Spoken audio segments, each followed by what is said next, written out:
Salut tout le monde, c'est Wes. Aujourd'hui dans War Selection, on a un tout nouveau pays et c'est la Russie.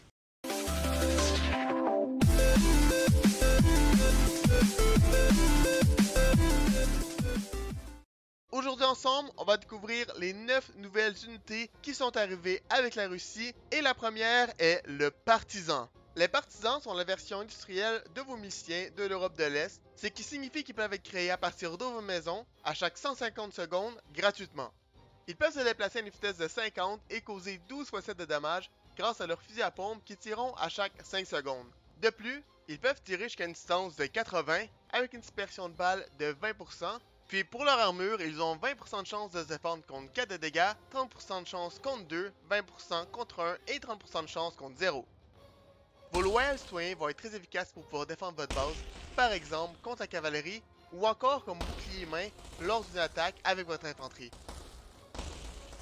La deuxième unité que la Russie a à nous offrir sont les soldats. Les soldats sont très intéressants parce qu'ils ont la même particularité que les nations asiatiques. Ce qui veut dire que dans les baraques, on peut accumuler jusqu'à 3 soldats en réserve, ce qui vous permettra de les faire apparaître presque instantanément. Mais avant d'aller voir comment que le soldat se débrouille sur le champ de bataille, allons voir ses propriétés. Comme que je disais, les baraques peuvent avoir une réserve qui peut contenir jusqu'à 3 soldats. Chaque soldat va prendre 20 secondes à rejoindre la réserve. Ils vont vous demander 1 de population, 100 de nourriture et 100 de bois pour pouvoir apparaître. Le soldat peut se déplacer à une vitesse de 55 et causer 22 de dommages à chaque 2,5 secondes jusqu'à une distance de 150 avec 12% de dispersion de balles. De plus, il peut également attaquer les unités aériennes en causant 9 de dommages à chaque 2 secondes, puis il pourra également lancer des grenades à chaque 8 secondes causant 60 de dommages aux véhicules et aux bâtiments avec une dispersion de balles de 20%.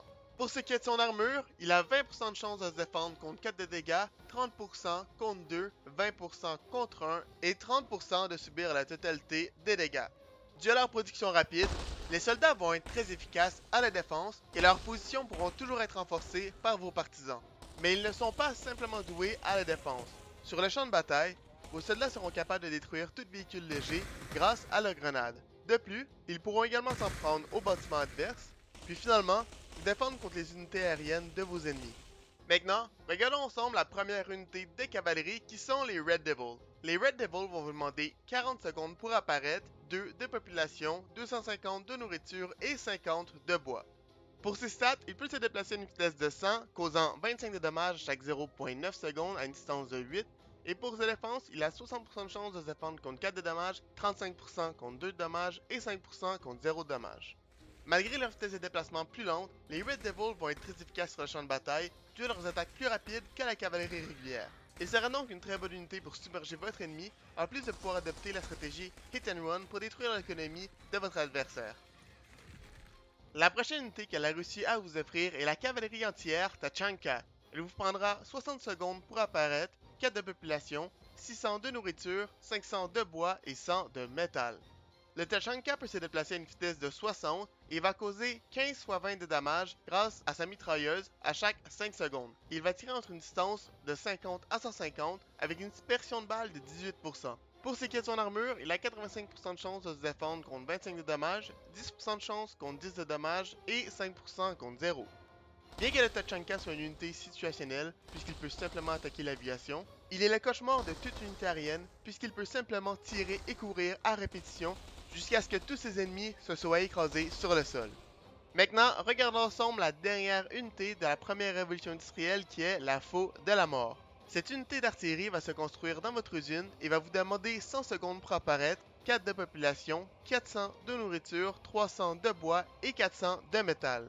Pour ses propriétés, il se déplace à une vitesse de 45 et créera des dégâts de zone équivalents à 22 x 10 de dommages dû à son projectile à fragmentation.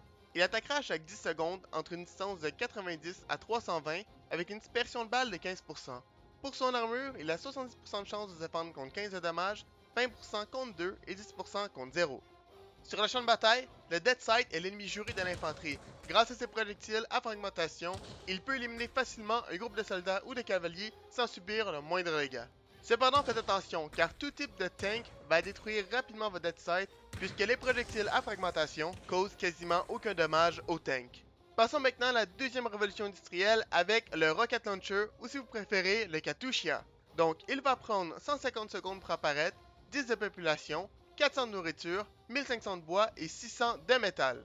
Le rocket launcher se déplace à une vitesse de 50. Il déclenchera une salve de 14 roquettes qui feront chacun 70 de dommages à chaque 50 secondes. Il peut lancer ses roquettes à une distance de 450 à 700 avec une dispersion de balles de 20%. Pour son armure, il a 60% de chance de se défendre contre 15 de dégâts, 30% contre 2 et 10% contre 0. Le Rocket Launcher est une excellente unité de support pour pouvoir harceler votre ennemi ou vous débarrasser d'une armée d'infanterie. Cependant, faites attention, car sans protection, les Rocket Launchers mourront rapidement aux mains de vos ennemis.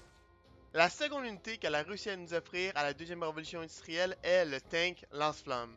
Le tank vous demandera 120 secondes, 7 de population, 1000 de nourriture, 300 de bois et 700 de métal. Pour ses propriétés, il peut se déplacer à une vitesse de 45 et causer 8 x 21 de dommages dans une zone de dommages frontale. Il attaquera chaque 6 secondes jusqu'à une distance de 56 avec 2% de dispersion de balles. Pour casser son armure, il a 80% de chance de se défendre contre 35 de dommages, 19% de chance contre 20 et 1% de chance contre 0. Tout comme le Tachanka, le lance-flamme est une unité situationnelle qui dans son cas sera très efficace contre tout type d'unité d'infanterie, principalement grâce à son armure qui pourra encaisser les coups tout en brûlant tous ses ennemis. Passons maintenant à mon tank préféré, le T-34. Il prendra 130 secondes pour apparaître, 8 de population, 500 de nourriture, 500 de bois et 800 de métal.